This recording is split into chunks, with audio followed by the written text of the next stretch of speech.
Welcome to The Debate. Today, we delve into a truly critical aspect of leadership, the power of communication, specifically through the lens of narrative.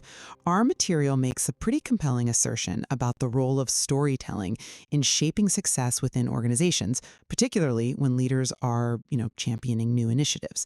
So, the central question we're going to explore is this. Is compelling storytelling crafted with specific characteristics like audience specificity, context, humanity, action orientation, and humility truly the, let's say, ultimate determinant for successful leadership initiatives?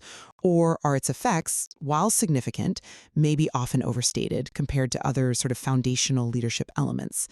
I'm going to argue that the material strongly demonstrates storytelling's indispensable and often decisive role in whether a leader's ideas gain traction, secure buy-in, and ultimately succeed. And I'll be offering a perspective suggesting that, while certainly invaluable, storytelling's impact, when framed as the singular make-or-break factor, might indeed be overstated. I believe other critical components of leadership, things like strategic soundness, organizational culture, consistent execution, often hold more fundamental weight in the grand scheme of an initiative's success. Okay, so based on the material, my position is quite firm. Effective storytelling, when it's meticulously constructed with these specific, deliberate characteristics, isn't merely a beneficial communication tool. It's frequently the critical determinant of whether a leader's initiatives take hold and succeed, or falter and fail completely.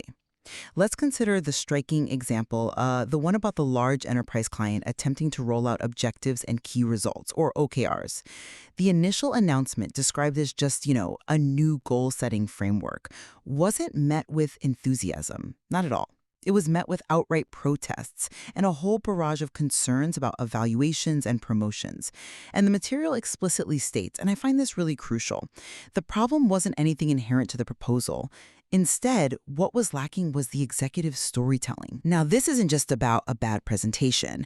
I think it reveals a deeper truth.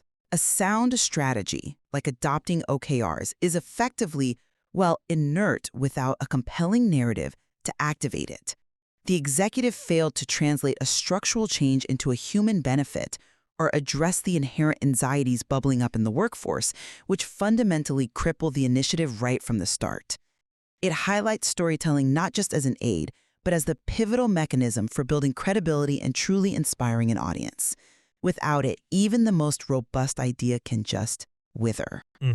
I understand why you see the OKR example as such clear evidence of storytelling's decisive power. And look, I acknowledge the material strongly indicates a communication failure there. Definitely.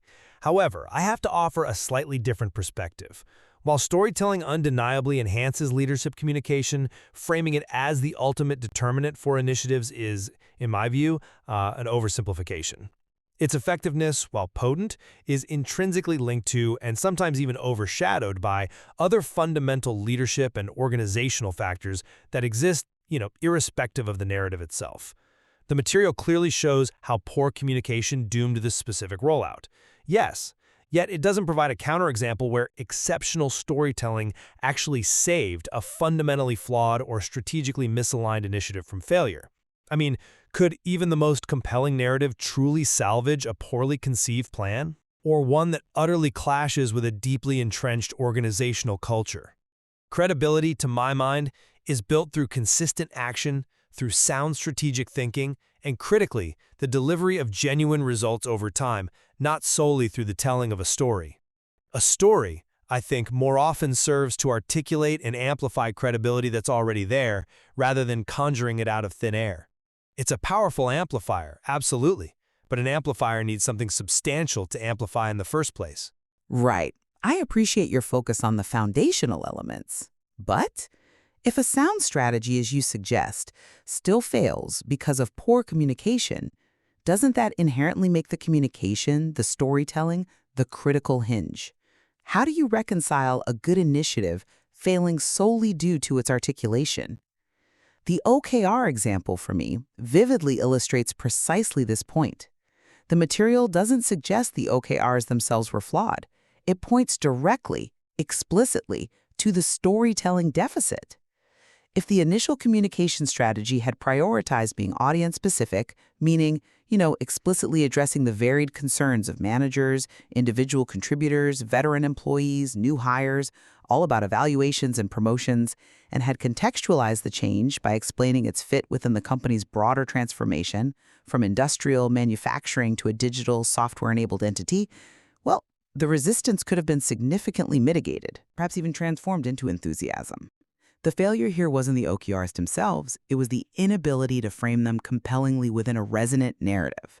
The initiative essentially died on the vine because that critical narrative support was absent, leaving the underlying sound proposal exposed and just vulnerable to skepticism.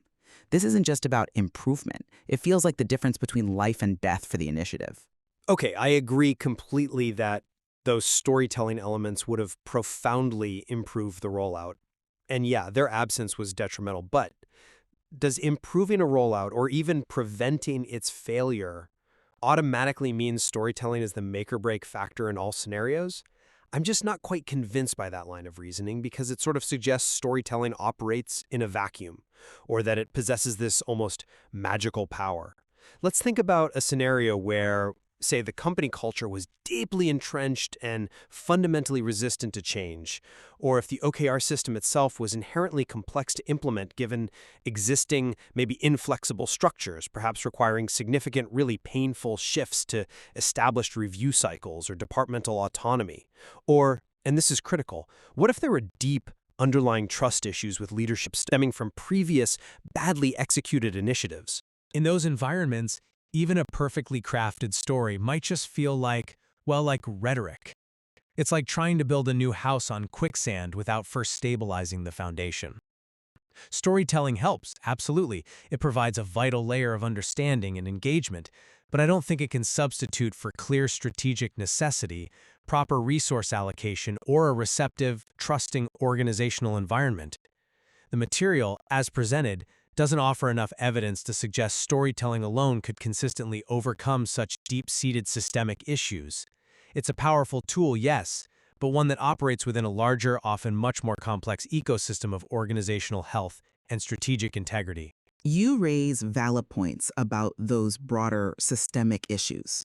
But I'd contend that a truly compelling story often acts as the initial bridge, helping people see past those perceived obstacles, or at least understand the why behind needing to overcome them. Without that initial connection, even the soundest strategy struggles to find footing, becoming just another directive rather than a shared vision. And this brings me to another crucial aspect from the material: humanizing the story. This involves embedding personal anecdotes, relatable experiences, and it's absolutely crucial for leadership because it directly reduces skepticism. It opens the audience to new ideas by building a profound connection. My own experience, the one mentioned about traveling with a circus, despite maybe seeming wildly unrelated at first glance, can effectively illustrate navigating new situations and cultures. That makes an abstract concept tangible and deeply relatable. This emotional bridge is often essential because, facts tell, but stories sell. Not in a manipulative way, but by activating different parts of the brain. When we hear a personal story, our brains kind of mimic the experience, creating a sense of shared reality and empathy that pure data or dry facts simply can't achieve. That's how you disarm skepticism, I think, and open the audience's mind to new possibilities, paving the way for eventual action. While personal narratives can certainly be compelling and memorable, and they create that initial spark of engagement, I do question their foundational role. Isn't there a risk that by focusing maybe too much on the human element, we obscure the practical realities, the concrete steps people actually need to take? The material itself seems to stress the far greater urgency for action-oriented communication. Simply stating, "it will change how we work," is, it's clearly insufficient.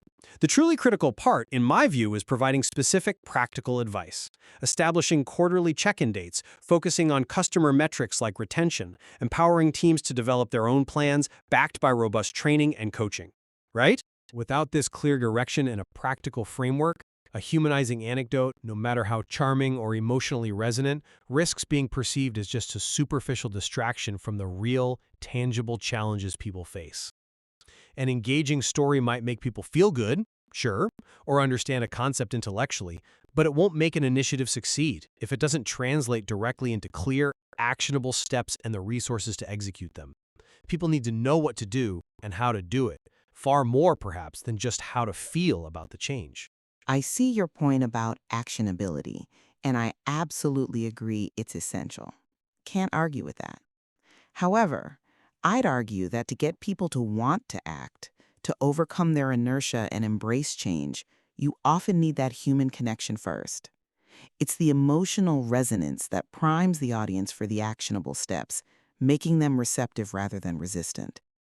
Let's think about the third characteristic mentioned, keeping it humble. This is, I think, a profoundly powerful aspect of leadership storytelling. A leader who genuinely acknowledges past failures, like the example of the COO admitting fault for a previously failed goal-setting system, demonstrates a remarkable capacity for growth and learning. This isn't just a nice-to-have trait. It builds immense trust. It strengthens the bond between the leader and the led. By showing you don't claim to have all the answers, that you're vulnerable, willing to learn and adjust, you create what the material calls a tighter connection with your audience. And that connection is fundamental to overcoming skepticism, fostering psychological safety, and ensuring their sustained support for any new initiative, particularly when the path forward is uncertain.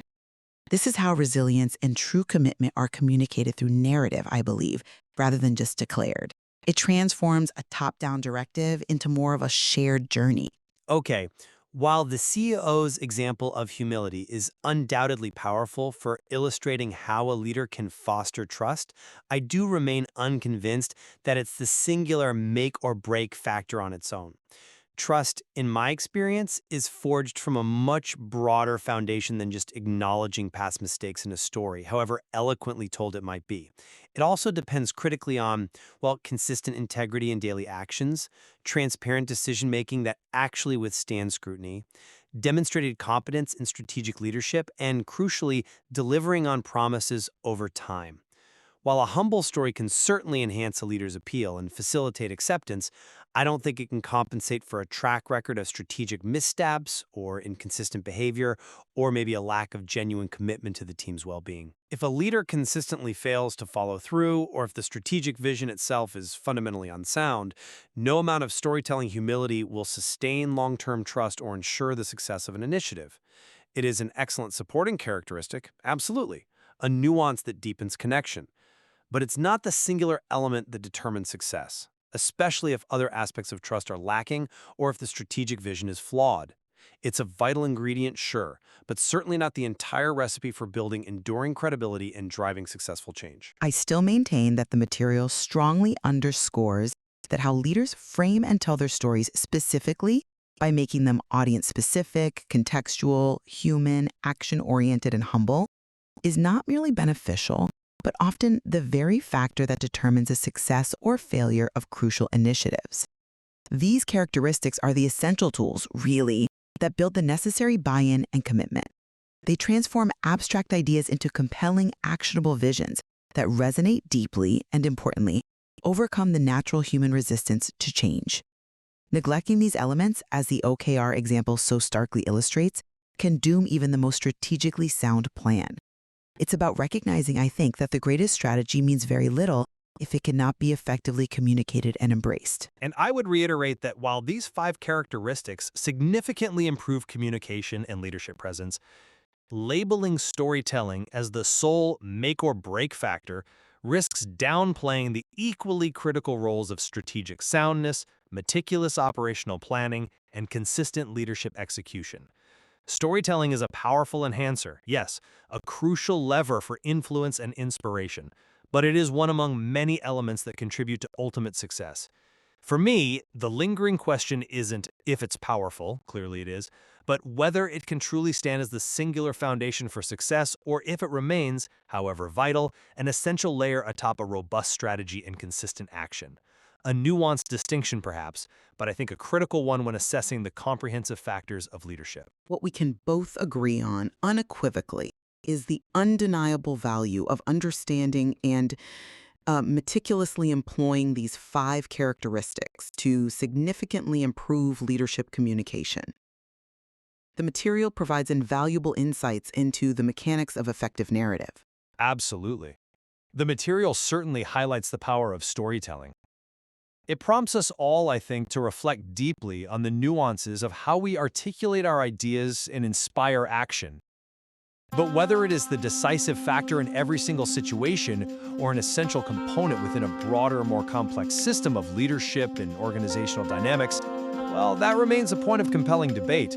We leave it to you, our listener, to weigh the impact of storytelling against the full spectrum of leadership imperatives.